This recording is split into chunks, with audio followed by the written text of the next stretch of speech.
तो चलिए अब तो बात करते हैं हम अपनी magnetic field due to toroid outside. Okay, outside हम टोरॉइड की मैग्नेटिक फील्ड कैसे निकालते हैं ज़रा वो समझते हैं। ठीक है, इनसाइड हम देख चुके हैं। सो मैग्नेटिक फील्ड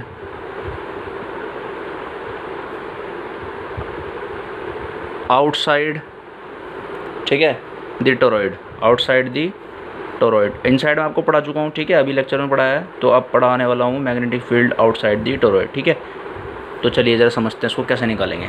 तो मैं क्या करता हूँ, उसके लिए दोबारा से टोरॉइड बना लेता हूँ एक बार, ताकि आपको अच्छे से समझ में आ जाए।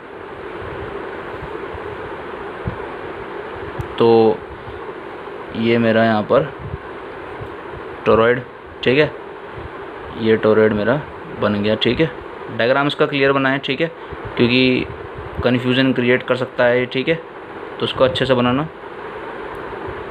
देख लीजिए क्या तरीका है इसको बनाने का। ठीक है, वरना कई स्टूडेंट से डायग्राम बनता नहीं है। ठीक है, वैसे बहुत इतना मुश्किल काम नहीं है। ठीक है, again this is entry point, this is exit point. Okay, चलो अब हम निकालते हैं। कोई मान लीजिए यहाँ पर पॉइंट है मेरा, क्यू पॉइंट है।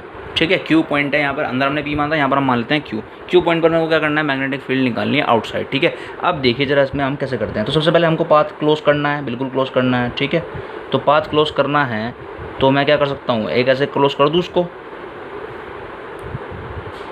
ठीक है, पाथ मैंने क्या कर दिया, क्लोज कर दिया। ठीक है, कोई प्रॉब्लम यहाँ तक किसी को। अगेन मैं क्या करूँगा, एम्पीयर सर्किट लगाऊंगा। ठीक है, अगेन मैं क्या करूँगा, एम्पीयर सर्किट लो लगाऊंगा। मान लीजिए कि ये जो डिस्टेंस है इसके सेंटर से इस पाथ की, ये कितनी है, इसको मान लीजिए आप, मान लीजिए R1। ठीक है, इसको आप क्या मान लीजिए, R1 मान लीजिए, कोई प्रॉब्लम किसी को। ठीक है, सेंटर से हम डिस्टेंस उसको मेज़र करेंगे। ठीक है, तो R1 को मेज़र करते हैं। तो ज़रा समझिए अब R1 के, अब मैग्नेटिक फील्ड यहाँ पर कितनी आएगी। ठीक है, देखिए इसका कॉन्सेप्ट क्या है, ज़रा समझिए। मुझे पता है कि एम्पीयर सर्किट लॉ लगाने के बाद मेरे को रिजल्ट मिलता है B into 2πr is equals to mu not into I enclosed by the surface. Okay, अब ज़रा एक बात आप समझिए, देखो ये इसके बाहर है पूरा। ठीक है, जितनी करंट इसमें गई, जितनी करंट इसमें गई वो सारी की सारी बाहर आ गई। बात समझ में आ रही है, मतलब जितनी करंट इसके अंदर गई वो वाउंड मतलब चल चल के सारी करंट बाहर आ गई। ठीक है, तो क्योंकि करंट जो है टर्न्स में इक्वल है एंड अपोजिट है, तो यहाँ पर ये आई क्या होगा हमारा, यहाँ पर आई हो जाएगा हमारा 0। ठीक है, तो इसलिए मैग्नेटिक फील्ड कितनी जाएगी, 0। ये बात भी आपको ध्यान रखनी है। ठीक है, बात समझ में आई है। अब मान लीजिए मेरे को निकालना है कोई पॉइंट यहाँ पर R, यहाँ पर निकालना है। मान लीजिए कोई पॉइंट है R और इसकी डिस्टेंस मान लीजिए R2। ठीक है, बात समझ में आ रही है। तो अब हम कहाँ निकालते हैं magnetic field, between the, in the we can से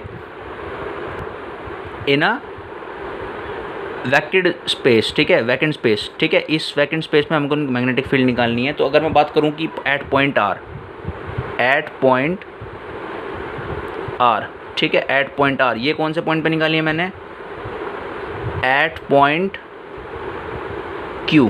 ठीक है, एट पॉइंट Q, और इसको मैं निकाल रहा हूँ eight point R।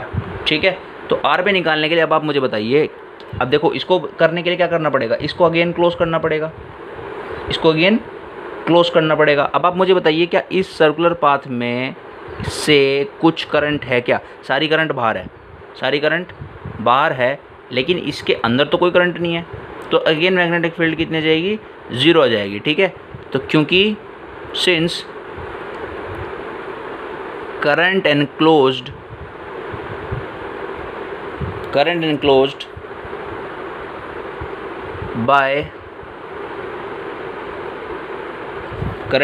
by the circle which is passing through point R, which is passing through R is 0। So again magnetic field कितनी जाएगी, यहाँ पर भी 0 आ जाएगी। ठीक है, तो इसको ज़रा एक दो बार समझिए, पढ़िए। ठीक है, तभी आपको समझ में आएगा। और अगर इसमें थोड़ी बहुत किसी को दिक्कत हो रही है तो कृपया करके एम्पीयर सर्किट लॉ इस्तेमाल कीजिए। ठीक है, उसको एक बार और रिवाइज कीजिए, you will come to know how we can express it. Okay, so चलिए, thank you so much for watching this video. Still if you have any doubt you can ask anytime on this platform, and remember one thing, ये topic है, इसको एक बार पढ़ लीजिए, ठीक है। ज़्यादा इस पर क्वेश्चन बनते नहीं हैं, ठीक है। MCQs में पूछ सकता है कि magnetic field inside the toroid, ठीक है।